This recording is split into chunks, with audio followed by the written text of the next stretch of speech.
Hello, and welcome to the second season of Ludonarrative Dissidents, a podcast in which myself, Ross Payton, and James Wallace pick apart assorted games, examining what makes them tick and what makes them go boom.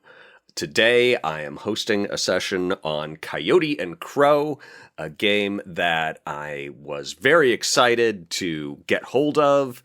It's a beautiful book, and we're going to see if the parts inside live up to the gorgeousness of the production. I am the co-author of Unknown Armies, did rules design for Delta Green, created the One Roll engine, and have been slogging away doing freelance stuff in games since 1996. Yeah. You whippersnapper.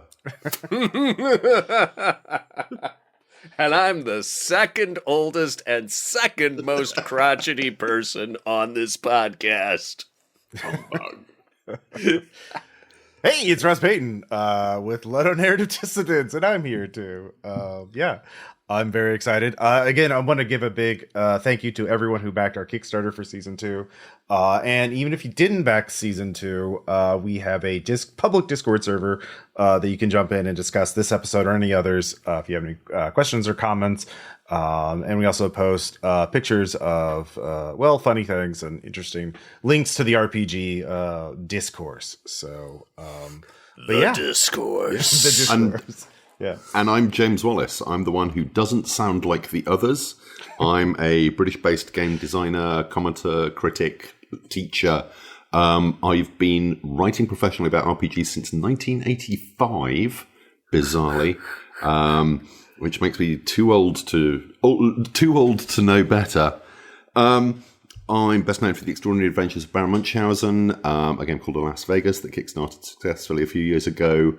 And for my work with Hogshead Publishing, which I ran, which was the largest RPG publisher in the UK for the late 90s and early 2000s. And I have a book coming out in a couple of months, which is to say, because this is a podcast, I have no idea when you're going to be listening to this. Everybody Wins, 4 decades of the greatest board games ever published, which is an examination of the rise of modern board games seen through the lens of the Spiel des Jahres, the German Game of the Year award. It is gorgeously illustrated and has at least 3 very good jokes in it.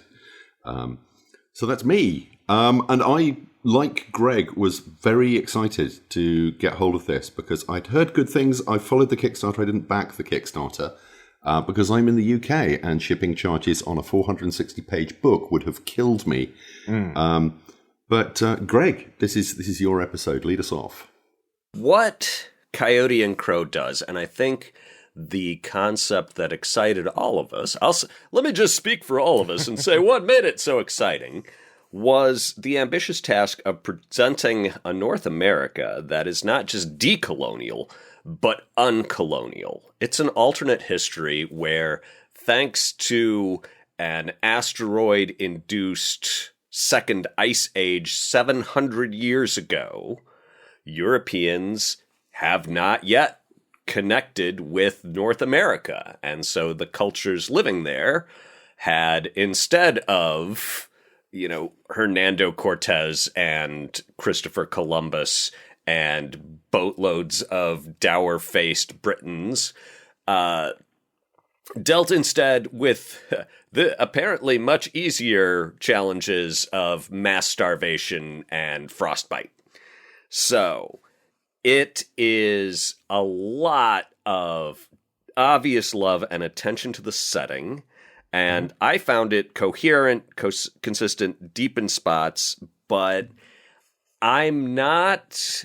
I kept reading it, and eventually I'm like, oh, this reminds me of a game designer I know called Greg Stolze, and whatever my personal hatred for the guy, he's made some successful games, and I'm like, yeah, this looks like the first edition of Reign or the first edition of Unknown Armies, which were big, loads and loads of background, loads and loads of setting detail and a lot of readers saying, what am I supposed to do with this now?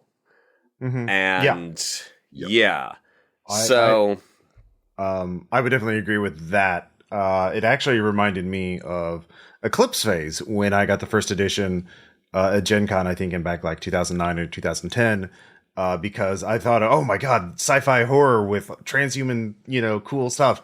And there's so many cool hooks. And then I read it, I was like, what do I do with this? And it took me, I didn't run my first game until like 2011. It took me that long to sort of read the book, absorb it, and then like figure out something I could do with it. But after that, I took off with it. But yeah, I would definitely agree with that, Greg. It is a very ambitious, dense, and complex setting with really cool ideas. But in some ways, it's so ambitious. It's hard to know where to focus an actual game on. Like, what do I actually do with this? Yeah, absolutely. Yeah. I was reading through it, looking for the moment where it tells me who I'm going to be playing within this enormous setting, what I'm going to be doing. And you go through all the background, and there are a couple of vague hints, and it's not clear. And you go through all the rule stuff, and there's a couple of vague hints. And it's not until, I think, page 365, which is 100 pages after which most role-playing games have given up, that you actually discover who they're suggesting you are as player characters within this setting and what your job is going to be. And why by which point you will theoretically have already generated your character. Which leads me to the first of my points about this. I want to drag the editor out and shoot them because this is a stupendously badly organized, badly edited book. It's far too long. It is far too wordy. I don't think it's far too long. I think it's just, but I mean, I think it could be divided into other books, into multiple books. But yeah, I think, it would have been shorter if it hadn't used the future tense. That's true. And I don't want to put the coin in that jukebox again, but we are 10 minutes in, Greg. We are 10 minutes into the first episode, and you were already on the future conditional. Yeah, it's not just the future conditional. It's anyway. I will stop, except to say that oversight, which is on the back cover text, even seems to me to be indicative of a lot of the problems that I had with Coyote and Crow, which is just that it's rough. And and partway through, and I really wanted to like this, and I really wanted to not trash it. And then at some point, my better nature kicked in and said, Greg, this is the first book ever from a brand new company. And, remember back to what first edition Vampire looked like, what first edition D&D looked like, what all your first edition games looked like. And this game, in some ways, the presentation of it, the fact that it's this hefty, full color throughout hardback book with high quality paper and, spot gloss on the cover, it looks like something that Arc Dream or Modifius or TSR Wizards would Free put League. out. Yeah. Free League, yes. Free League would be a good comparison. And so it invites comparisons to very established and experienced game companies, but I had to remind myself that this is not an established and experienced game company. This is a scrappy startup that hit a home run with its funding on its first Kickstarter, on the strength of the ideas which are there. It made $1 million on Kickstarter. And I think, this is part of my problem. Yes, it's a first-time product from a first-time company, from a designer who, so far as I can tell, has not actually had any other RPG work published. You make $1 million, you hire people who know what they're doing. And I don't get the sense that really happened with this book. It takes, like I said, it's overwritten. It takes 3 pages to explain initiative. It takes, where's the other one? 6 pages to explain dice rolling. Your basic checking against a skill or a stat takes 6 pages of explanation. This should and could and should have been condensed down, not least because it's quite tedious to read, and checking back over it is it's work. This is not a quick reference system. No. I mean, yeah, I definitely agree with Greg. I think growing pains can for a new company, especially because I read an interview with Connor Alexander, the lead designer and the person behind the Kickstarter. He was expecting their goal was like $10,000 or $20,000. He was expecting maybe to get $30,000. Our original goal was $18,000. We're hoping we might reach the $30K range. They got literally over $1 million. Part of it is also he is building a team from the ground up because of the content of this book. Part of this book's design ambition is to not only question colonialism and thought and practices in RPGs, which very from Dungeons and Dragons on is sort of like built into the hobby. Some would say it's a structural thing, but the other issue is it that, really? I mean, these are just innocent, simple games about killing people and taking their stuff in order to become more. Oh, now I see it. Yeah. The other thing is that he wanted this to be written by native voices, indigenous Americans. So he wanted to make sure that the creative team were indigenous people. And there's not that many that actually have that. So a lot of the time he was finding writers and people that were writers or artists, but did not have RPG experience. So, right. Well, it's a paradox of exclusion. Mm-hmm. If you want to build an artistic product like this, an artistic endeavor, using people who have traditionally been excluded, then pretty much by definition, you are not going to have a lot of experienced people on your team, because if there were a lot of experienced people in the demographic, they would by definition not be excluded. Mm-hmm. So there are drawbacks to trying to bump start a indigenous game culture without dragging along, people who have put out a whole shelf full of books and are aware of the commonest pitfalls. I remember at some point in my youth seeing a really, I think it's a rather brilliant bit of idea communication. It was an ad for some service in a business magazine, and the image was a giant goldfish in a standard-sized goldfish tank. And this thing is so huge that there's only an inch of water on every side of it, and it can't even turn around. And the caption was, "Growth is only an advantage if you are ready for it."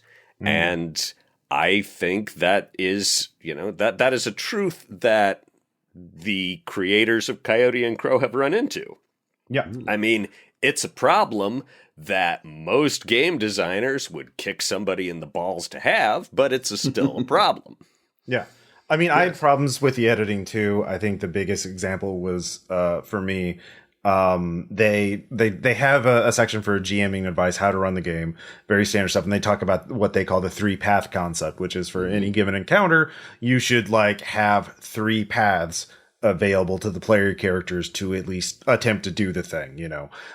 There's some bad people. Do you talk to them? Do you fight them? Do you sneak by them? That kind of thing. Yeah. And then they have a pre-gen adventure, where their players are sent out to go check out this remote scientific station that has gone silent, but they find out that there's some bad people, or there's some mysterious people, unknown people who are also traveling in that, or who are also have been spotted in this area, And, one of the paths, so they present the 3-path thing. One of them is to fight them, catch up with them and fight them. Okay. And, here are their stats and that's fine. And the other one is to shadow them, to follow them and see what they're doing. And then the third one is to openly approach them and talk to them. And then they say for this one, well, if the player characters do that, these people are sent on a secret mission by their government to find out what's happening in the station. So they're not going to say anything, and they're just going to attempt to get away from the player characters. And the player characters won't learn anything. So I feel, like if your whole thing was you should present 3 possible solutions to the thing, or at least some way to advance the plot, that doesn't even advance the plot. The player characters don't learn anything useful. They don't have anything to act on based on that. And I think that's not really good demonstration of the same. They could have easily said but when the player characters see them, they may not say anything, but the player characters can make a skill check to recognize, these type of weapons and the clothing they're wearing, they're from this other nation. And that means that they're probably soldiers sent on a secret mission. So they're up to no good. And at least they would get something useful from it. I mean, I can see what you mean about the editing. There's another moment in that adventure, actually, earlier on, where they've been briefed, they've been told to go to this station, and they're given an opportunity to do a little further research on their own recognizance. And hacking is one of the primary skills that a lot of characters can take, because the background is kind of semi-cyberpunk. It's as if this society has evolved into... It's not conventional cyberpunk by any means, but people have enhancements. There is computer and digital technology. And it's kind of, well, yes, you can do a bit of research into the village where you're going or the station. You can do a computer check. And it says if the players consider hacking the government systems, it's a good time to remind them that they work for the government and understand going in that information was need to know. It slams the door. So a player goes, I want to use my hacking skill to do something, maybe a bit nefarious. Maybe that's their character vision or something. And the adventure goes, no. And it's almost one of the first dice checks or skill checks in the adventure.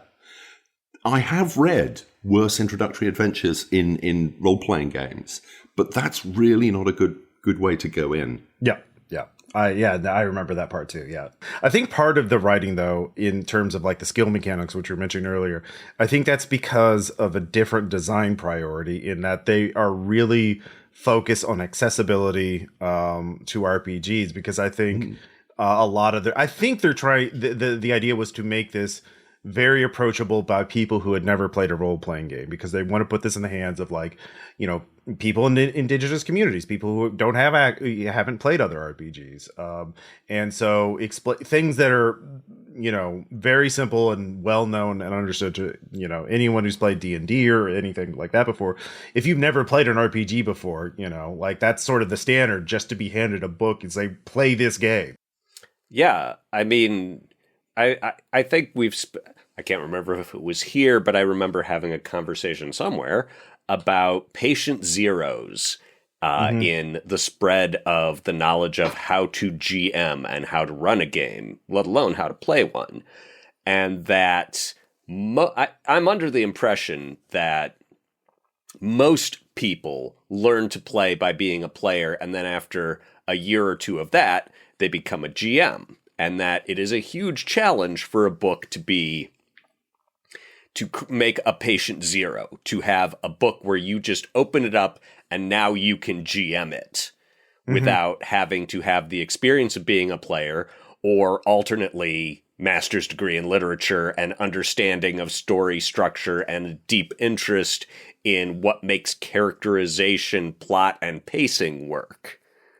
And so if they're trying to create GM zeros, hey, great, wonderful. The culture can always use more of those. I always want to bring more people in, but it's again an enormous challenge. Yeah, and I think you're right. And I think one of the ways it succeeds in doing that is by structuring not just the rules, but also the way that narratives are constructed in a very simple to understand way. It breaks the storytelling down into narrative role play and then encounters. And encounters are where the dice rolling happens, whether that's skill checks or actual combat. And then there's narrative play, which is whether you just make shit up.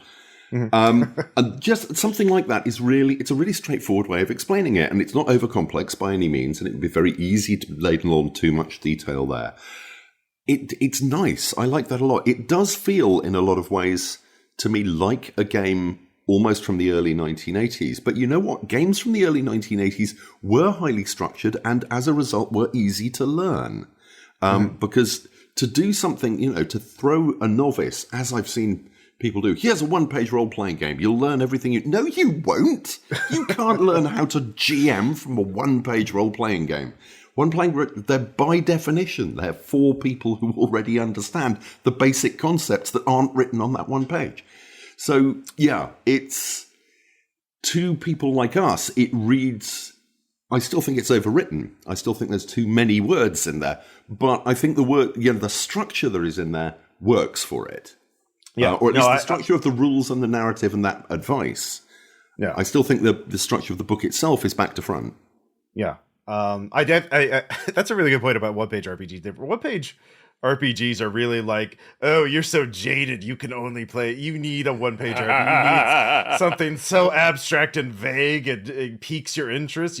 You're so disillusioned and you like Taylor Swift. That's cool. I'm really into this band out of the Netherlands. But they sing exclusively in an entirely made-up language. It's a neologian, and of course, it's all 12-stringed instruments, but they hold them up. You probably haven't heard of them. So yeah, you can level accusations of hipsterism. At the same time, after playing D&D for 20 years, a one-page role-playing game is probably like, wow, this is really refreshing. Yeah, I'm really into people who plug in mushrooms into analog synthesizers. Yeah, mushrooms are okay if you can't get bananas. I should have known better than to try and play the music hipster in front of the man who has a podcast about vaporwave. I must concede this battle is at an end.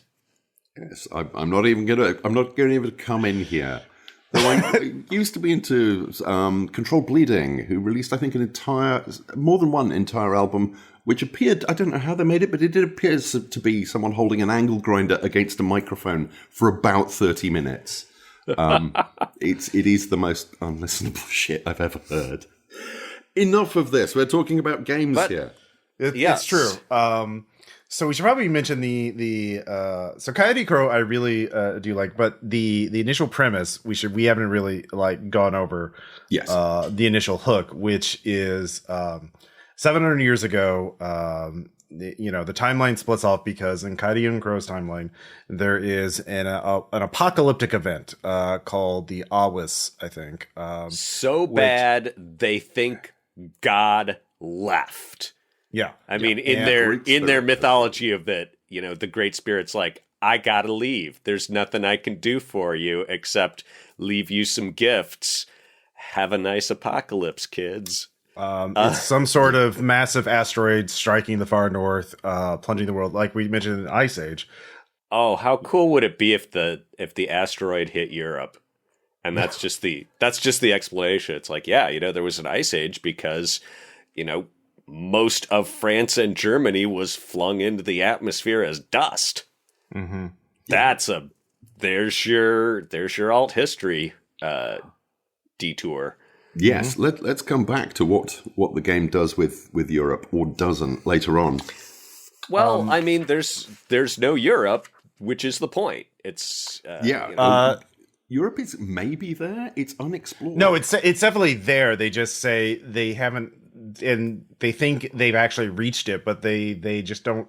They think it's unpopulated. They don't think there's anything there worth. The oceans are so hard to travel. They regard it as rump Asia. Yeah, it's all. Well, they also know about Asia and Africa and Australia. They just why would you go there? There's nothing there. We don't. That is sort of what is described in one page. But the Arose also introduces the Adonandi, which is an extraterrestrial life form that is sort of the X factor in Coyote and Crow that explains what this is described as a science fantasy role-playing game. So it mixes in science fiction with fantastical elements like spirits. Aranandi is eventually it's like this purplish, plant-like life form that it can be used. People are injected or surgically implanted with it, and 15 it's to 20% not a separate thing. It's like you get these purple spots on your skin because you've got Adenandi in you. Mm-hmm. Or you find a plant that's got purple spots on its leaves, or you catch an otter and it's got purple streaks in its fur, and you're like, oh, it's got Adenandi in it. Mm-hmm. And so the technology of Coyote and Crow has found ways to concentrate this, and when you concentrate it and put it in people, they can get superpower. Well, not superpowers, but abilities. Yes. I have two problems with this. Firstly, I don't buy it. It just, the way it's explained in the background is, it's not clear what this thing is. It's not clear that the people within the world really care what it is, but they do concentrate it and stuff. But apparently it was originally injected into people's brain stems. And it has to happen during adolescence. You have to inject it into someone's brain stems. And this caused an enormous spurt in creativity and inventiveness, and allowed the civilization to go from essentially not even Bronze Age, Copper Age, the only metals that the indigenous peoples had developed up to that time were copper, to through 700 years to a technology that has anti-gravity and 3D printers. This is a Copper Age people who have somehow got the technology to inject stuff into people's brain stems. According to the way the background is presented. Which one's the brain stem? It specifically says the brain stem was. I mean, you can get it through eating, but quite quickly, apparently, it's brainstem related. And then in the present day, and of course, all the stuff I'm objecting to is in the background, right? But in the present day, it's eye drops. You give it to kids during, and eye drops are not sexy. Eye drops are not. There's important part of your ritual, part of your kind of your life story. Eye drops do not feature in many people's life stories in a big way. And I think we need to address an elephant in the room, that we are three white guys talking about a game that is rooted very firmly and created very firmly by indigenous American and their culture. That's the elephant. That's the elephant. And I'm British. I know my education, the British educational system, is really not big on the traditions, either pre or post Columbus, of the what we still refer to as the Native Americans.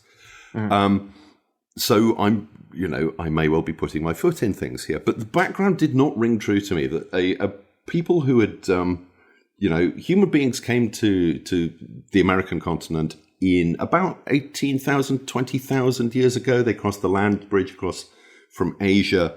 And in that time, up to the year, what in our years is 1400 and in their years is 0, didn't even get around to inventing the wheel. And then suddenly, there's this purple stuff, and 700 years later, 3D printers, anti-gravity. It didn't feel real. I felt I didn't feel coherent. It didn't feel like there were so many holes in the world building that I had a problem buying in. I've forgiven bigger hand waves than, alien smart drugs explain a leap in creativity and technological innovation. But are they alien? It's never explained where this stuff comes from. Alien, gift from God. Does it come from the Great Spirit? Does it come from... Is it aliens? I think it's always aliens. Well, not necessarily. I think the thing is, it's left unexplained so you can customize it for your own campaign. I mean, I think a lot of RPGs now don't fully explain their settings, so it can be customized. Eclipse Phase, they don't even explain a lot of the things. They leave it, up to you to interpret what is going on. So I think that's just kind of like, I mean, RPGs do that now. Yeah, I'd be a liar if I said I'd never left anything unexplained in my games, and usually I'll just plant a flag on it and I'll say, I'm not going to explain this if you feel that having an explanation for it is going to really enrich your game, or if you want your players to figure it out. You figure it out first, and I'm giving it to you as a gift because I did not come up with a sufficiently cool idea to make it compelling, but you really might. So that part didn't bother me. And I liked the idea of, I liked the boldness of, hey, what would a culture that skipped the Industrial Revolution and went straight to microfabrication look like?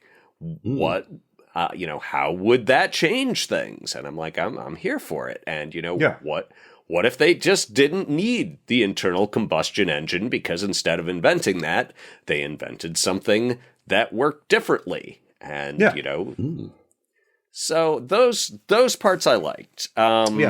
There's so much more we don't know about what the level of civilization in North America was before Columbus, before contact with Europe. Cahokia, the which is considered the default setting in Coyote and Crow, is actually a real place. It was actually near St. Louis in America. I've been there. Yeah, so have I, and it is at its height. It's very cool. It had over 40,000 people. It was actually a major city. And there was trade between, to some degree, we don't know, between North American tribes and Mesoamerican. Certainly the Aztecs traded with the Southwest, like the Pueblos. And it's just impossible to know. And there's good evidence that, they had contact with Asia.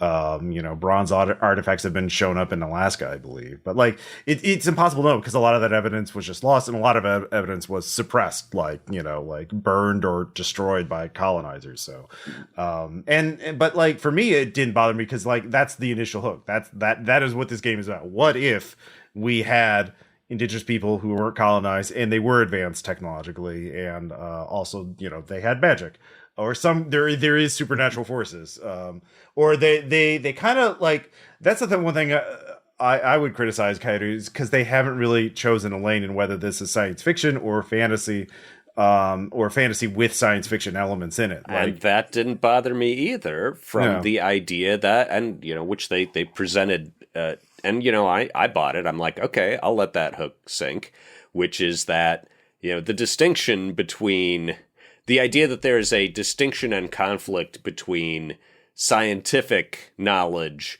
and religion is not that big a deal in the cultures in this setting. And, when you look back at Western culture, you're like, oh, you can see exactly why the conflict between science and religion started. You can see when it started, how it's been getting worse and worse. And it's like, okay, yeah, this is another one of those big swings that that were my favorite thing in Coyote and Crow, which is, hey, what if that wasn't in your way? Yeah. For me, I think it was more because, two things. One is is the spirit that is, trying to kill us a psychic phenomenon from the collective unconscious that it can be, or is it actually a spirit and, from the afterlife or from a hostile god or entity or something like that. And the other thing is Coyote and Crow is meant to be a setting that can be played in multiple genres, which, technically you can do that in a lot of RPGs, but it says, oh, you could do a hex crawl style exploration campaign where you're going out and seeing what's new, because ever since, things are starting to thaw out, literally. The ice sheets are receding. Yeah, so you can go out and find things, or you could do, political intrigue between the various nations. You could do action, or you could do horror. And you can mix and match. And so Eclipse Phase is very focused on being a horror setting. Things are not great. It turns out technology uncontrolled is bad. And So it was easier to thematically focus. So if I actually think I could run a Coyote and Crow game, but it would be hard. The hardest part for me would be figuring out how to present it from a genre format. Like, is this, again, like what kind of game am I wanting to run? What's the tone? Yeah, what's the tone? Tone, one of those words that makes STEM people cover their ears and say, just give me a formula, you liberal arts motherfucker. But it does give formulas. It specifically breaks down at the end. These are the different types of games you run, and tone is one of the subheadings within each of those sub-chapters, which I was... It was one of the moments that I kind of sat up and went, "Oh, there is some really cool stuff in here." Because to be honest, as a jaded old designer who's been at this forever, I did feel that I'd seen a lot of this kind of stuff before. The way that stuff had been presented in terms of the mechanics of people who hadn't played before, all the rest of that. It was kind of, oh, it's this again, done in an interesting way, but still familiar. The idea of presenting genres like that and your choices of genres in one of the few sections that does not feel overwritten was really nice. Really well done, I thought. Okay, so now we know what James likes. Yeah, I mean, I did think, all right, if we're going to talk about issues with the setting and the tone, I did, as I was reading it, one of the things that came to me is like, I'm looking through the list of words in the trade language, and I'm like, there's no insults here. There's no invective. I don't know how to call someone a motherfucker. And I'm not sure that, and I'm like reading the setting and I'm like, and there's no angst. I'm like, if there's no swearing and angst, I just don't know how a game goes. Like, absent those, I'm lost at sea. And they say that the setting is not a utopia. I mean, they specifically say this is not a utopia, and I'm like, dude, it's a utopia. I'm like, my dude, you've got gay, tolerant, fully automated socialism with no prisons. If that's not a utopia, for all, that's really just have good healthcare. It turns out we just have a low bar for utopias. Yeah, it's like, I know a lot of people in Texas would kick down a wardrobe door to get there. It is kind of like the Star Trek level of utopia in that it is a nice place to live, but like there's still things that will eat you and kill you. So like there are like lots of internal external threats. There's cults, and serial killers, and there's a militaristic nation or two. There's actually a couple of militaristic empires that they describe that want to expand and take all the stuff away. Yes. So, colonialism rears its ugly head again, but it's, this time it's homegrown, which, I mean, if you look at Aztec history, it's like, they were very, very, very enthusiastic about killing people and taking their stuff. They really were. I mean, I want to see second edition Coyote and Crow. And I feel like what you could it'll be bigger. You won't be able to lift it. What if it was the same size but denser? And if it had more words on the page. Okay, talking about elephants in the room, it's a 460 page book, and it doesn't have an awful lot of words on each page. That just makes it legible. Typeface. Yeah, it is. That is like immediately noticeable. The font size is very large for a book. Not very large, but definitely noticeably larger. And I think that might just be a choice for accessibility. I'm like, it's wild. I can read it without my magnifying glass. And if you think that's big text, don't get the new Everway, James. There's a reason it's 2 books. It's extremely readable, and and they just say that. We're getting older. That's the problem. Yeah. Oh man. Yeah. I'll probably buy myself. I've seen the layout that's coming for Rain, and I'm like, I like it, but I'm gonna need a new magnifying glass. Wow. Role-playing games as audiobooks. It's the coming thing, I tell you. I actually have the print and PDF. I did back the Kickstarter, and I actually used the PDF for most of my reading because it is actually really nicely bookmarked too. Cool. So I was able to cross-reference things pretty quickly. I feel like at this point we should move on to how it does what it does, because I do How want it to talk does about what well, we've kind of drifted into it. yeah. I would like to make one more point about the setting and how I think, in my humble opinion, how they could take the good stuff they've done and sort of make it pull in traces instead of pull in opposite directions. And in some ways, this game reminded me of Lancer. And what we found in Lancer with a utopia, a place where things are generally pretty good, is the adventure is defend that and make it a fragile utopia. And the threats here, you've got persistent want, and the IWAS is just now starting to be over, but that doesn't mean that its effects aren't going to linger. And so I would have, if it was me building it, I would stress the idea that this is a post-apocalyptic setting that is just starting to come out of its ice age, and they've got a lot of great stuff happening. But the reason they have, universal healthcare is, it was that or universal death. We did not have a population big enough to afford having expendables. And so now the issue becomes, can you keep the good stuff in your society when there isn't brutal external pressure keeping it constrained? The other thing I'd do is steer heavily into the idea of the black. Oh, yeah. This was the coolest idea. You guys have fucking discovered an entire other dimension that's demonstrably real, and that's not the center of the game? It gets like 2.5 pages. I was attacked on the chapter that's mostly about the combat system. I said, what are you doing? And it's referred to like just in a handful of other places in the book as well. Like this, I could understand if it was really something they'd discovered in the last 2 or 3 years within the setting. But no, apparently it's been there, for a while. I found that deeply frustrating. I assume it's going to be a monster supplement at some point. They are kickstarting right now a new set of books that I think are going to cover that. Let me double check. But there are. It's on BackerKit actually. It's not kickstarted. They switched over. I share your same sentiment. Like Into the Black is really cool, and why? Yeah, I want to hear more about this. It's called Stories of the Free, and it's a multiple. It's going to be a series of books and also a dice game. So yeah.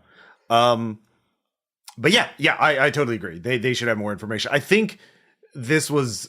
My theory is that it was a choice in order to leave it open-ended, so you didn't, and also because one challenge with this game is they are walking an incredibly thin rope between because they wanted we mentioned talk about decolonizing thought and patterns. They also want to be respectful of actual real beliefs from native people, indigenous people. And so if you talk about a spirit realm or whatever the black is, because they don't define it, they can't really say, oh, it's like this, without possibly offending, that's actually my, the afterlife I believe in as a person. You're talking, and you've made it a game.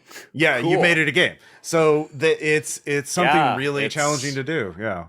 Have fun spinning those plates. That's a lot to keep in the air. But again, as I say, I have not been educated in what indigenous peoples of the Americas believe or don't believe. I hit the section on the black, and I was going, wait, does this come from one of the tribes? Is this part of an existing belief structure? Is it like the Aboriginal Australians' dream time? Is it something like that, or is this created out of whole cloth?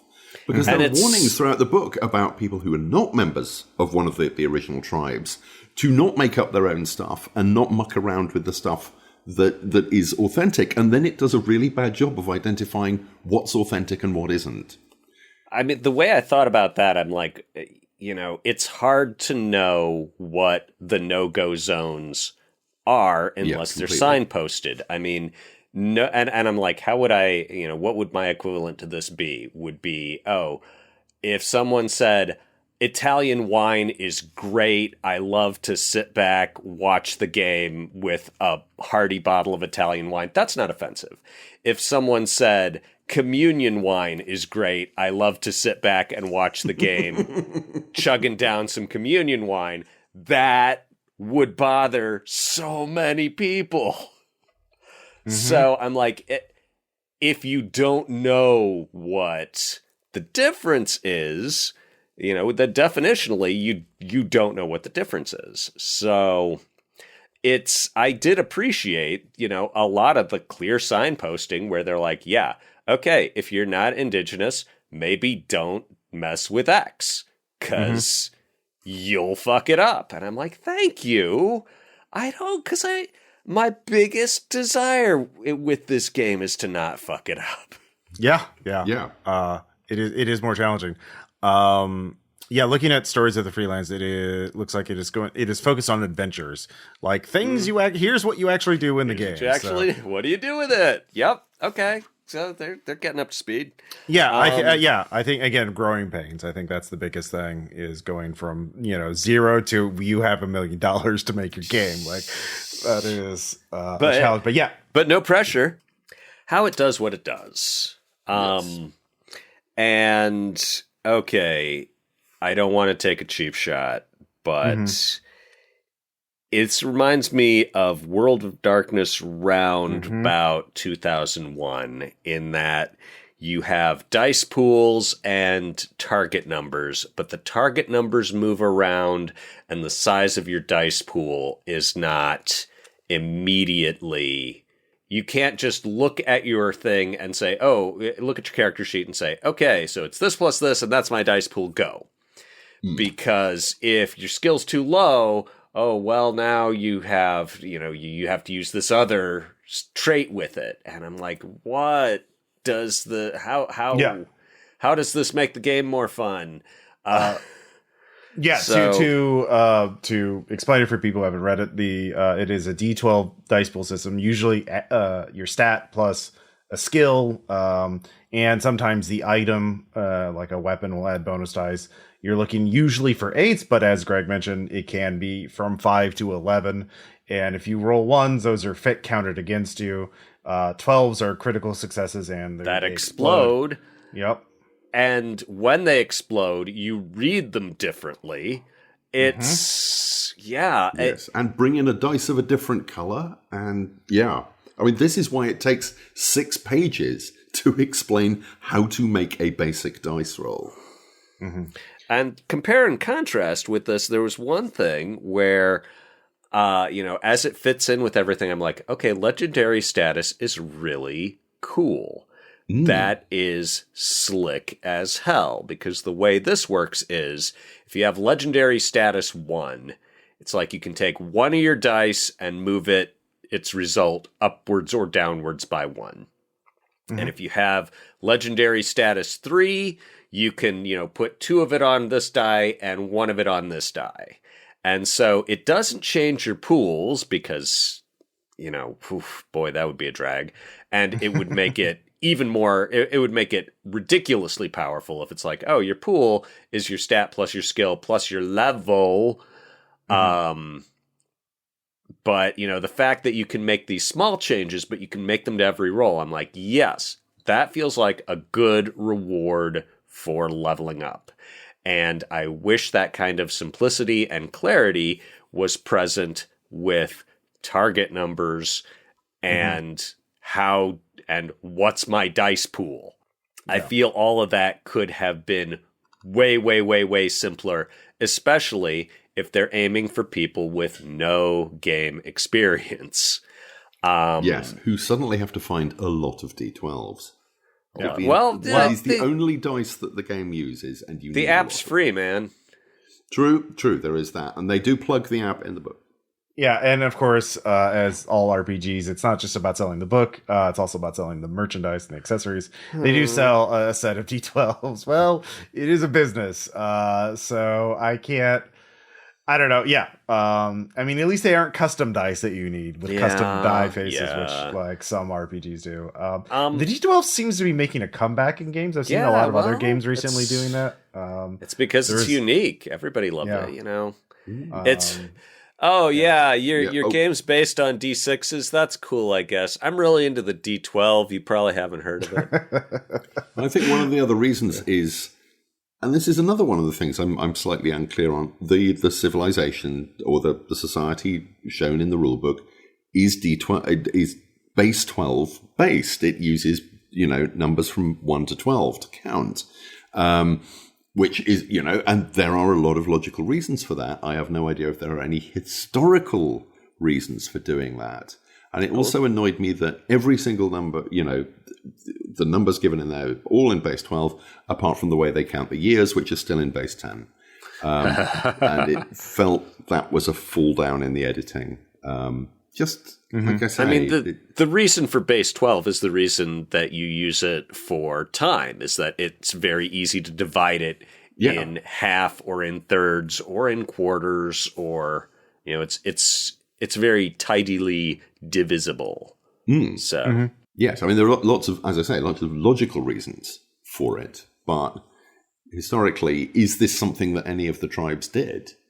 There are societies in around the world that are on record as having used base 12 at some point. I don't know if any of the North American ones were among them. Yeah, that's true. But I think that's the main, and they have a couple of other rules for combat, but it all derives from that D12 pool system. Yeah. Which is fairly opaque. I mean, maybe it's just me, but did it seem opaque to you? Did it seem that you would not look at this and say, okay, I have, the TN on this is 9. Is my 6D pool, what are my odds? Because, if I box, because I might get the 12 or I might get the... So it seems swingy with the exploding 12s. Yeah. Which is better than an exploding, and it's better than an exploding D6. Well, you also do have focus as well, which allows you to burn or spend character, essentially resources to manipulate your dice. Yeah, you've got a lot. And so I'm like, so again, we're at contingencies. And I feel like the system is complex without the complexity being really very fun. Yeah. I mean, I still want to play it, but yeah. Maybe once it hits the table, it just opens up like an origami blossom, and you're like, oh, all these pieces contribute. Yeah, it felt like it was very complex in the description. I think it would be easier on the table, but it's a very... You guys know about exceptions-based rules design, like Magic the Gathering. You start with a very simple core set of rules that you can explain very simply, and then there are multiple exceptions to that, and then you explain them. Or in the case of Magic and games like that, they crop up on the cards. And that's what I really wanted to read here. I wanted to read a simple core piece of, this is what the die roll does, and this is kind of how it works. Oh, but then there's this, and this, and this, and this, and then here's the full fat version.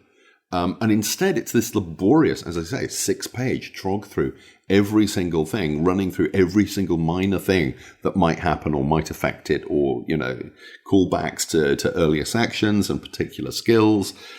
It's, I think it's callbacks to early skills. As I recall, I don't have the page open in front of me, but that was certainly how it felt. It felt incredibly finicky, and I knew I wasn't going to remember all of this stuff, that I was going to have to be referring back to it. I've read so many of these in the past.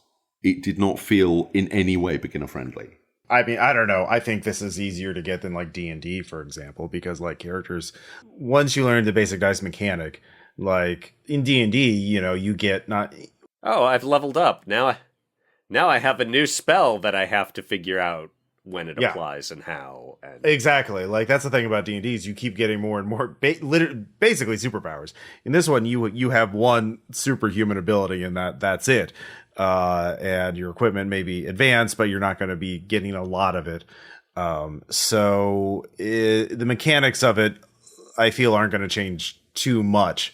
Like, once you learn it. And certainly there's a lot of dice pool systems out there that I would not want to play again. For the one example I think of is, off the top of my head, Shadowrun, because you're rolling, buckets of dice, right? And like, there's, talk about exceptions and like, oh my God, this cyberware does this and this does this. And like, it just I remember you and I in a Call of Cthulhu game where you machine gunned a bunch of boats. Oh, yeah. And it's like, okay, now roll a die for each bullet to see exactly if out of the 29 bullets that you riddled that boat with, let's see what each one had as its damage time. Like, so yeah, there are ways to streamline things. Yeah, I the target number moving thing is the most. I feel if they remove that would help a lot. It was just hit 8 and you get bonus or penalty dice.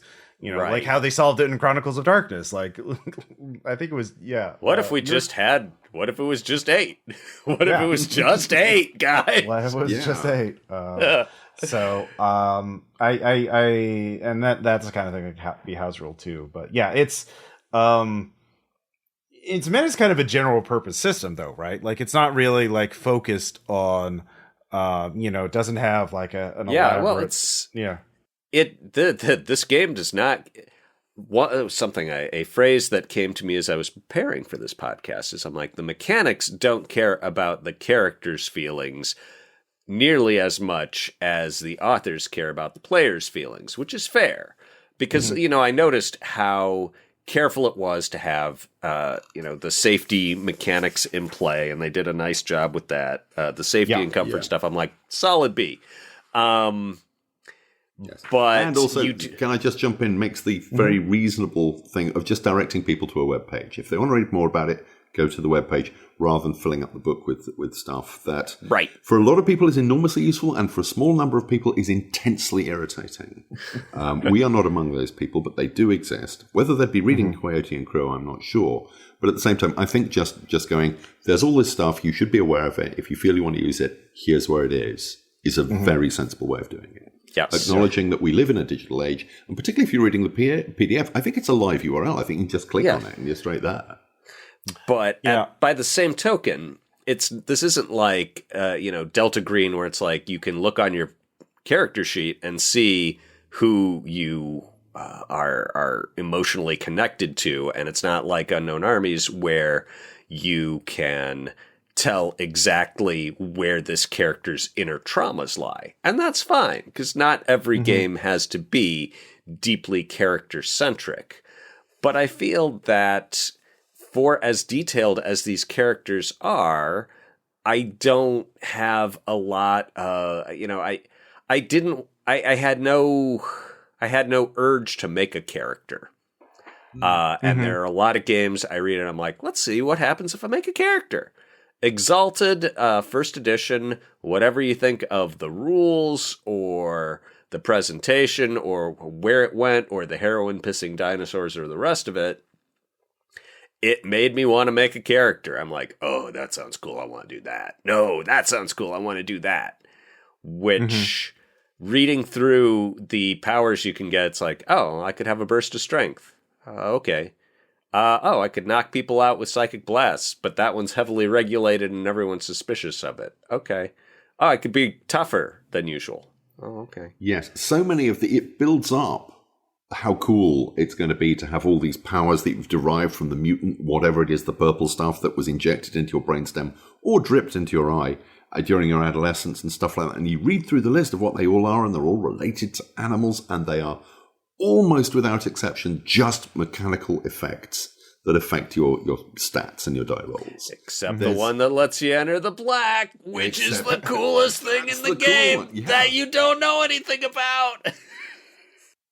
But yeah, I felt so let down by that. I was really expecting it to kind of take off and be the, this is where you really kind of take on the personality of being a member of one of the tribes, and then this stuff is, connects you to your ancestors and your ancestral beliefs and the spiritual structure of whatever your tribe is. And no, it's not there. I mean, I think you're asking the game to do something it explicitly didn't want to do, which is take people's real world beliefs and gamify them. And, having seen the World of Darkness mess around with that and get their eyebrows blown off by it, I'm like, yeah, no, smart choice to stay out of, that quagmire. So, but it wants to be, a very spiritual game about a very spiritual people without getting too spiritual, which is, again, we're back to plate spinning. I don't think it's plate spinning per se. It's like they want to also have a space for native players to actually, if they want to, insert their real world beliefs at that table, at a particular table. So they need that sort of negative space for native players, which they mentioned. Like you can use, if you could do this, you can insert this. They have the these sidebars that say if you're a native player you can do this. If you're not a native player, we ask that you don't do that. So it's being in a very awkward position of having to maintain the negative space, so they can't fully flesh the world out because they had to let you customize it for your own table. And I mean, the impression I got was that the superpowers were not these spiritual things. It's like, no, you put the goo in and you get your X Factor mutation. They're also saying that's again people going back attribute to them these project upon them these spiritual things, but that I think that was they're like but no, this is the the entirely fictional part.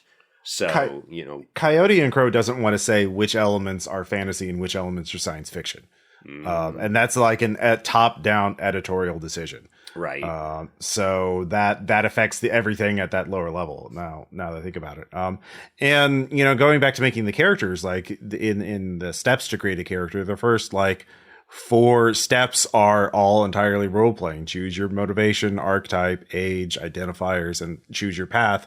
Then we'll start statting that stuff out. So it's very focused on the role playing. Now that I think about it, though, going back to the mechanics, one of the things about any RPG is that combat happens. In most RPGs, that is sort of an expectation, and Coyote and Crow does have expectation of combat. The default motivation for player characters is that they are members of the Suyata, which are agents of the Cahokia City Council to go out and do adventuring things. Let's just say cops. Yeah. Well, no, I think that's again, that's a colonial mindset, because they're doing things like it could be the people getting other nations to sign treaties. You're there to calm, negotiate between a spirit and a local community or a farming community, or you're there. Sometimes it would be investigating crimes. Sometimes it would be exploration. So it's sort of like people. That's why I say adventure. You're people who go out and do things because you all have cool powers. And the way it puts it in that bit of the adventure I quoted earlier is you work for the government. You're essentially a government agent. Which is kind of like the but I mean, in a sense, they are kind of cops, but they're not. It's kind of like whatever you want for your campaign. They are excluded from some aspects of enforcement. Yeah, which I'm like, they're okay. So they're a little bit like the dogs in the Vineyard, where it's like whatever I say is the law is the law. And that's true. Backflowed into the setting. Yeah. My point was so you're members of the Suyat and you go out and but looking at this sort of one thing I'd have to actually play to see is I can't quite tell just from reading the rules how durable characters are, because they do have pre-generated player characters, and they have a body score usually from 7 to 10. And then they talk about example of getting punched for 6 damage, and as long as you have at least one hit point there or one body point, you're fine. But then you're in a bad shape if your body gets to 0. So specifically, you're unconscious. Yeah. So it would be interesting to see Like that's sort of like so you're not quite a superhero or a D&D character who can take, hit after hit, but like you're maybe not as fragile as, say, like a Delta Green character. Which I saw something that scared me, and now I can't talk to my wife. Yeah, exactly. says the character from the incredibly macho game Delta Green. And also because of the way the swinginess works, if you're a lot of 1s or a lot of 12s, characters can still be one-shotted, clearly, if you roll a couple of 12s. So that would probably be the biggest challenge, I think, is at the table. Is like, oh, we're going to do a fight against these generic bad guys, and then like, oh, well, looks like everyone got knocked out. Okay, well, I'll have to think of something. So, but I don't know how likely that is. So, and it's hard for me to tell. Yeah, without actually trying it, success, the success, it's hard to know how likely you are to succeed or fail. And even if you have a general idea, there are going to be those jack exceptions where it's just like, oh, well, nope, dice are frisky tonight. You just got 4 1s. So I think it is a game that you would have to like keep that in mind. That character, any character getting attacked with any sort of serious threat could theoretically be one shot. So it's not a game where it's not a game where the player characters have a lot of plot armor per se, like a Fate game. Like, oh, I'm getting hit by massive attack. Well, I'll just dump 3 Fate points and I'm fine.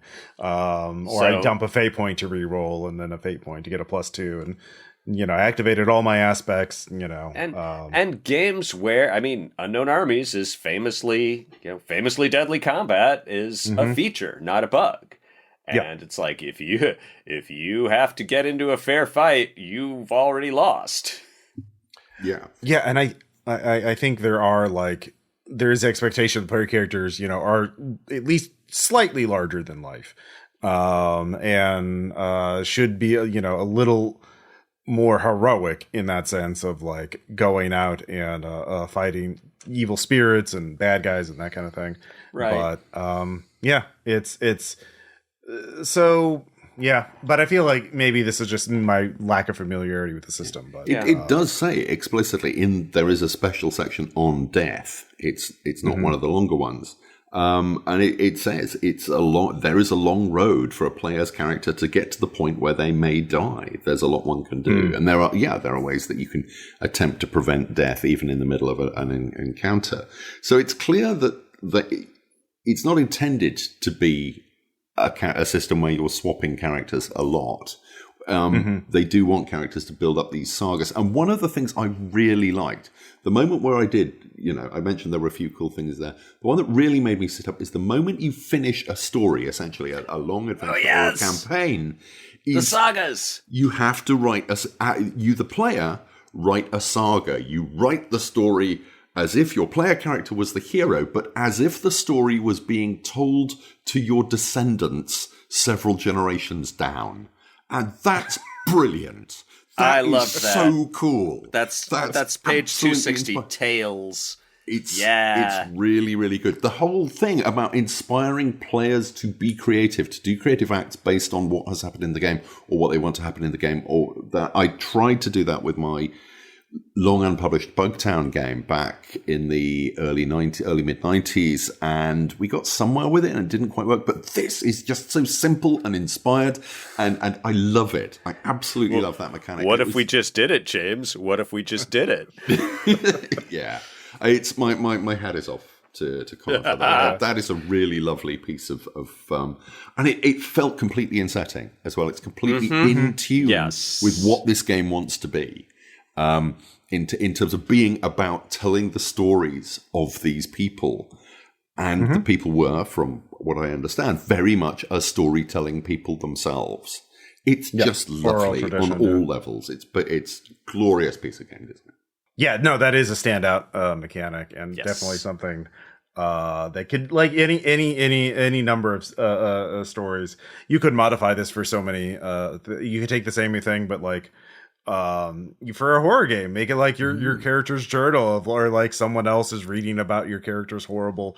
The way you could do it for Delta Green is the after action report. and make it self-serving, and it's like, and this is how I saved so and so, and this is when so and so went crazy and had to be put down.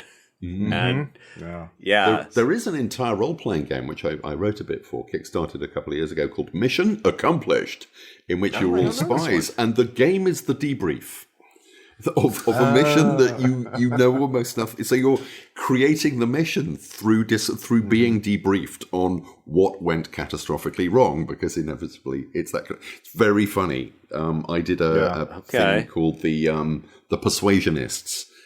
Which is set in the region, in the world of Jane Austen and Regency romances, and you're a bunch of inept spies.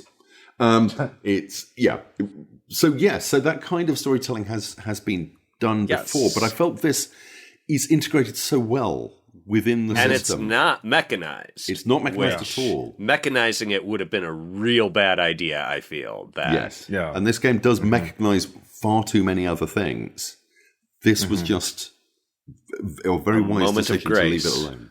Yeah, I really want to run Coyote and Crow now, just to hear, just for the tales. Well, run the game, record that obviously, and then pause the recording or stop the recording. All right, everyone's got to write their story, and then we're going to tell them, we're going to read them aloud to each other. Now, please share with the class. Yeah, exactly. That's going to be the end of the podcast. Is going to be us doing that. So, I feel like that would be a lot of fun. All right. So how do people play this? Has there been... Have you seen any actual plays? There definitely are some. I know there's been some Twitch streams and other actual play podcasts, but I haven't had time to listen to any of them. And because I still think of it as a fairly new game. It's very new. I mean, it came out. It was kickstarted last April. Or the Kickstarter concluded last April, and when did people get it in their hands? That is a good question. Yeah, it's copyright 2021. So there has not been time for a big culture to build up around it. I think the PDF came out in January of this year. So I can see people starting to swap around their tales more than doing actual plays, and I'm like, and I can see where it would be fun. It's like, okay, so here are the 4 players, and here are the 4 tales. And I'm not going to listen to the 4-hour recording of them rolling their and sorting their D12s. I'm just going to read these 4 tales and see if I can rash them on my way to figuring out what actually happened. Yeah. It's 6 months old as we record this. It was it was actually released on the 21st of March. The PDF went live on drive-thru on that day, so generally available to people who did not back it on Kickstarter on that day. Okay, yeah, I backed it on Kickstarter, so that's why I got it early. But yeah, well, la-di-da. I mean, it would also be very interesting to see if there were different experiences of play between indigenous groups, non-indigenous groups, and groups that are a mix of indigenous and non-indigenous players, because there are those those guardrails of, okay, if you know about the culture, you can use the culture. If you're not part of the culture, please don't touch the culture. And I can see how. I mean, my expectation would be that in a mixed group, the non-natives are going to be taking their cues from the indigenous players, and maybe just being like, okay, yeah, you know what, you can have the character where the native spirituality is a big part of their identity, because you can do that. Mm-hmm. I'm just going to be the computer hacker agnostic. And, I'm like, sounds like a functional way to do it. I know stylistically the elements, I would obviously use the black and some horror elements, but not just delve into that. I think there's a lot of, the kind of stories you hear, and the kind of stories I'm interested in are ones that really focus on mystery and awe, like the awe of nature, and a continent that is almost entirely like developed, aside in like, you're coming out of an apocalypse, and rediscovering lost groups of people. And they mentioned some of their inspirations and some people to look at, and they mentioned like I believe Studio Ghibli. And I know, like, for example, the movie, Princess Mononoke. Has a huge amount of, like, range of, like, the isolated villager finding, like, technologically advanced people fighting with a group of spirits, essentially. And that sort of story has everything from, diplomacy to war to horror, and a little bit of everything, and everything isn't resolved, and like stories that aren't resolved neatly, but like leave it into those would be kind of themes and tones I would be interested in, but I'd have to think about it. Yeah. I mean, I'd be tempted to run it with rain. I'm just like, you can keep your system. I'm gonna use the system I know like the back of my hand. And we're going to tell the story of the leaders of a society interacting with that of a successful, peaceful society that's, healthy and wholesome, reaching out and encountering people who did not have quite as easy a time coming out of the apocalypse as they did. Mm-hmm. So I could see that being extremely cool. I do want to mention one minor pet peeve with at least the PDF version is that the main text is obviously all some of it is all of the text is like the body text is searchable, but like the purple sidebars are not searchable. They're actually like images embedded in there. Oops. So I can't do a find for Ghibli and like find that sidebar I was looking for easily. But if we're doing pet peeves, I'll tell you what mine was on page 66, that they have birth control and are concerning themselves with overpopulation. And like, wait.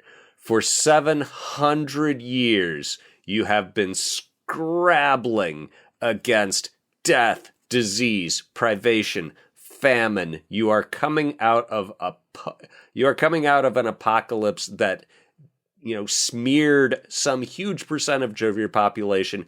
And you have even the concept that, there could be too many people. That was the part that sort of flipped my breaker and catapulted me out. I'm like, if you are coming off of generations and generations of privation and death, you're not gonna be, the idea of overpopulation is gonna sound just nonsensical to you. It's like, and then we'll build a bicycle out of hot dogs. What? No, that's not. Overpopulation is not a thing. We have been striving to make as many babies as possible and have as many of them survive as possible for so long that,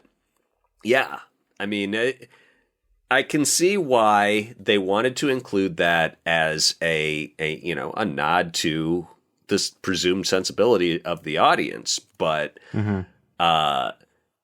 I would think this community would have very, very different, having gone through very, very different challenges, would have very, very different values.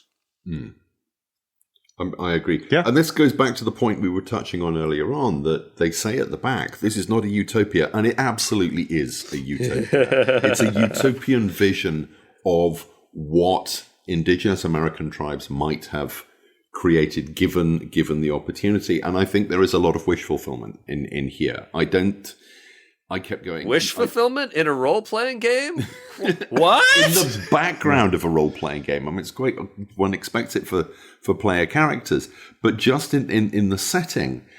And part of that actually makes it kind of boring, because there isn't, the heart of dramatic situations is conflict. And it's like a lot of the things in here that creates conflict or tension or friction have been removed because this is such a lovely society where there is essentially no poverty. There's an occasional mention at one point, the warrior character class, they don't call them character classes, they're character classes. The standard kind of role for them in society is to be a trail defender, where you go out and you defend one of the obscure trails because there might be bandits. Why the fuck are there bandits when nobody wants for anything in this world? I think the poverty is the freedom for poverty is entirely for the people in Cahokia, the default setting. I think poverty exists in other areas. Yes, but the implication is that if you want to be part of society, then you can get pretty much whatever you want. There is no poverty in that city. It's said almost, the idea of poor, you still have everything you need to survive at a reasonable level of comfort. It's just if you want more, then you can work. You don't have to work in this world. This is a world where work is optional. It says so quite explicitly. And that just makes it a bit dull. I couldn't see... Yes, you can insert assassins, and there are references to assassins, which are one of my fictional turn-offs the moment I see assassins, particularly retired assassins, whether it's a role-playing game or a Netflix movie description. Retired assassin? No, I'm out. There's too many of them. How many retired assassins are there actually in the world compared to how many movies about retired assassins are there? It's probably a 1-for-1. It's like I said, I read through a lot of it going, what is my role as a player character within this? And where are the adventures? Because it doesn't feel like a text that has been written to generate ideas for, we could do this cool thing, or we could do that cool thing. The cool stuff's going on already. The technology is doing it for you. And yes, there's cool technology, and, how it got there is an interesting story. I don't believe it, but it's an interesting story. I want to know about the bits of the world that it doesn't go into. If I was running a campaign of this, it would go to Europe. It would be the technologically advanced tribes from America go to Europe and find out what the fuck has happened there and why these people, who presumably went through exactly the same things, they had the Adenari as well, the purple rashes and all the rest of it. They had the Ice Age. What's happened to them? Or did the meteor fall on them? Which I think would be a brilliant setting, and have them kind of scrabbled. A story of reverse colonization from the point of view of a people with a very different mindset and a very different philosophy of life would be a really interesting position to drop a bunch of player characters into. And one of the role-playing games that we were going to do at Hogshead and never went anywhere because we got screwed over by a distributor and had no money to develop anything new was going to be about first contact with aliens. And the core concept of it is whatever was going on in the universe at that particular moment, you were the most important people in the human race. So you were the astronauts who made first contact, and then you were going to be the head of whatever it was, the UN Council or the world government or whatever body had been scrambled together to deal with this.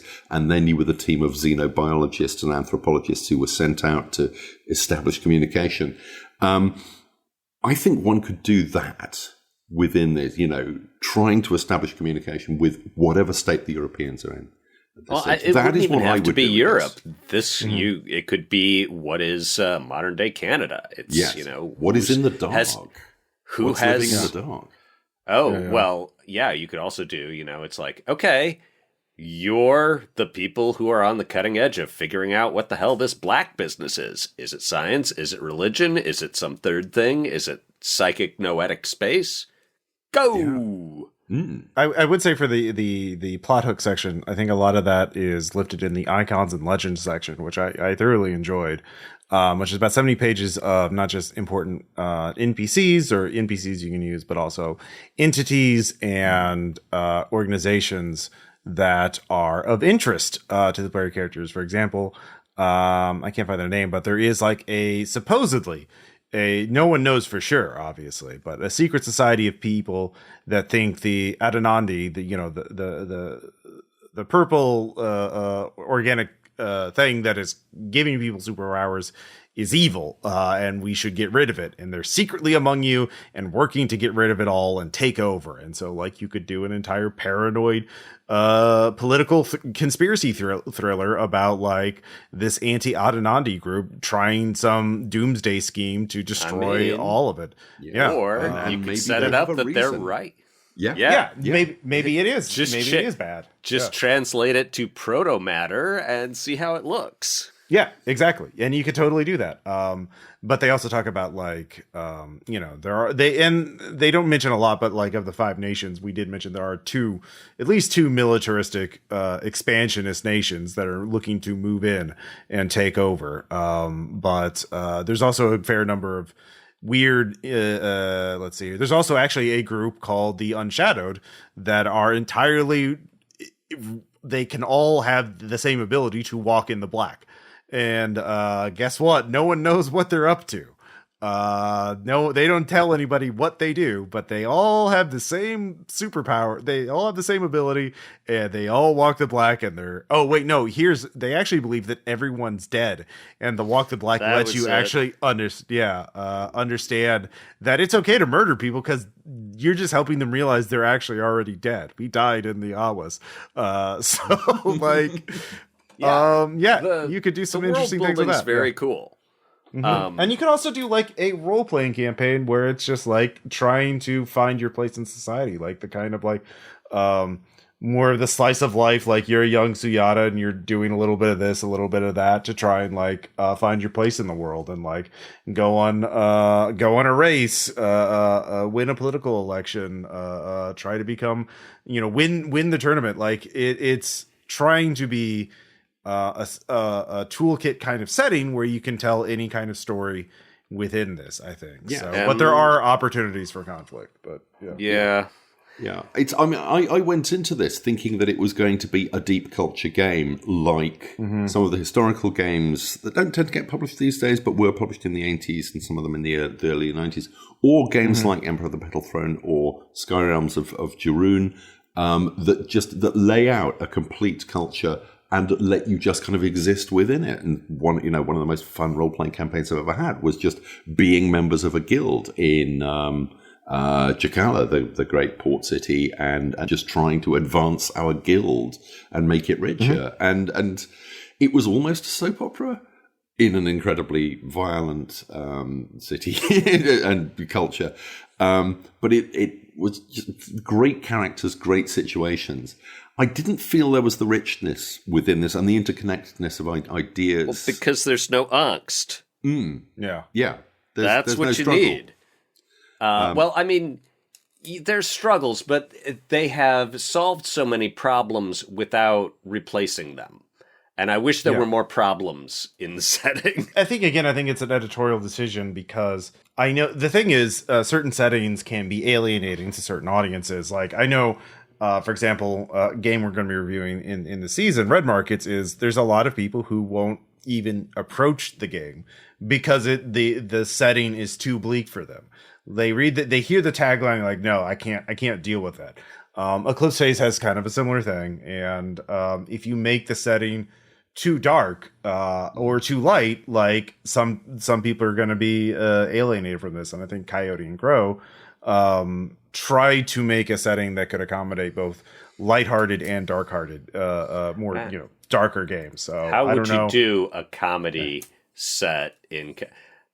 Because for comedy, I would want to have some kind of mechanized internal states. I'm like, that's what I find works for comedy is that, you have to keep track of how in love with Janet you are. Well, they do have skill contests over time, so you can they have two kinds of skill contests over time, which I'm like, in this economy, they're both laborious. But you could do like wooing a person, a romantic triangle rom-com kind of thing with this. I don't know. I think it's like I said. I think there are some growing pains. Yeah. Well, do we want to wrap up? Do final thoughts? Because I'll start with mine. Yeah. Okay. I'm in charge. Listen to me. So reading the article you shared, Ross, it was talking about how the author has been involved in, what was it, distribution or publication of distribution. He works for PSI, Publisher Services. Right. Worked for board game, and it was mostly board games, right? Board and card game. Toys and games industry. So. Yeah. So the thought that occurs to me is that what we may be dealing with here is one of those very rare things in the tabletop industry, which is someone who is fundamentally a business person. And I mean, we've talked a lot about things we'd do differently, missteps, missed opportunities, issues with how the game was designed. But at the back of my mind, there was always this nagging thought that, okay, this guy made raised $1 million with his Kickstarter. So he's clearly got the money bit down. And if you asked me, if you said, here's 2 designers, one of whom is mechanically brilliant, but he doesn't get business and knows nothing about business. Mm-hmm. And on the other hand, in the other corner, you've got a guy who understands business and can operate a budget and is not, he's played a lot of games, but hasn't designed a lot of games. Pick which one is still going to be around in 5 years. I gotta say, I think it's going to be the businessman. So regardless of our, what we liked and what we didn't like, I don't think we've heard the last from Coyote and Crow by a long shot. No, I think, I'd agree. So I'm looking forward to second edition when they pick up on, people really don't like that future tense. If there's one thing from this podcast, if there's one thing, I know I'm repeating myself, series. But it will help you remember. It will help you remember. It will help you remember. See, you're learning that business, that marketing. You got to tell customers something 6 times before they actually remember it. James, your final thoughts. I'll do mine. Yeah. Well, when Greg usually goes off about the future tense, I talk about column balance, which is a very basic thing in layout, and this is a game that doesn't get it right. It's a real shame because. To me, so I went into this game expecting it to be one thing and was annoyed by it a lot of the way through because it wasn't that thing, and then slowly started to come around to it on its own terms. And there is definite value here. I still think it would be a better game if it was 2/3 the length. I think it would be richer because I think it loses, the richness is diluted in the flab that doesn't need to be there. The extraneous words. It's not even extraneous material, although some of it is. And this is something I did when I was starting out designing role-playing games in the 80s. I overwrote. I put in way too much detail without thinking about, does the game need this detail? Would it actually be a better game without the detail? Were we paid by the word? Because that was my excuse. Well, there was that as well. But yes, in some cases I did mercilessly pad manuscript. But yeah, that was being, for different reasons. I can't help feeling, to me, this feels like, it's a competent first role-playing game. Or if it had been from a small team with a small budget, we would be going, this is fine. But this is $1 million. They had $1 million budget. And it really doesn't feel like it. The art is not great. I mean, the cover is fine, and there are a handful of pieces that stand out and are really, really strong. But an awful lot of the art is actually bad. And you've got 460 pages to fill. And you don't put art on every page, but every page you add reduces the amount of art per page or pages between there being new art. And it starts to feel quite thin, and it's notable the bad stuff can tend to be right at the back. So I think they knew it was bad. I think it should have been shorter. It would have been better as a shorter game. I'm going to be honest. I don't think I'll ever run it. I don't feel confident that I, as somebody who doesn't know about the background to these tribes that I could do it justice in any kind of way. I would be creating something that was not true to what it was meant to be. And as a result, wouldn't necessarily be interesting. I also feel that the Central and South American tribes get a very raw deal. 2 of the 6 great culture centers of civilization in the world were in America, but they were the Aztecs and the Incas, and the North Americans aren't there. And then here's a game that is, what if North America was great? Well, that's fine, but now you're doing a disservice to other native peoples and original inhabitants. Or they're just leaving that for a later source book. Or possibly, yes. But there are gems in here. There are some really clever pieces of design. There are some really interesting ideas. And I think it's trying to be too many things to too many people. I think it's trying to be an introductory game. I think it's trying to be a culture game. I think it's trying to be a world in which you can be anything and then not really making a good job of that. Like yourself, I think second edition is going to be such a game. And I will wait for that. Yeah, I'd like to begin first. Greg was talking about doing a comedic game, and I realized, looking back through the icons and legends, I actually did have an idea for a comedic game. Which, so on page 423, there's the large turtle, which is a hill-sized turtle, and it just wakes up every once in a while and eats. And so I want to do a scenario where the player character is like, oh, it woke up early and it's coming towards the village. You guys, we need you to lure it away. You need to plant a lot of food and just get it to not eat the village, please. And so it's just scrambling to build a trail of food, and keeping people, and everything else. So I think that you could get a lot of mileage from just, oh, please, large turtle, don't eat the village. Yeah, I think this is actually a huge accomplishment. I think that it is a runnable game, I think. But yeah, it is definitely still coming into its own. Coyote and Crow basically not only had they just put the Connor Alexander and his team put a massive challenge in front of themselves to pick people who weren't experienced or native voices to do this, but also to question so many of the tropes that are very colonialist in RPGs, and to write a game that challenged all of them, and by reading this game, I'm like, oh yeah, there's a lot of things that are that I had been aware of. They were like, oh yeah, that is maybe something I should think about. And the role of they have this whole section about the time, what is time to the people of Cahokia, and how their conceptions of time is culturally different. If any, it is incredibly ambitious. And I think so I definitely want to try it out and experience it, but I applauded effort where they really reached for the stars. And I think they got fairly close. Greg's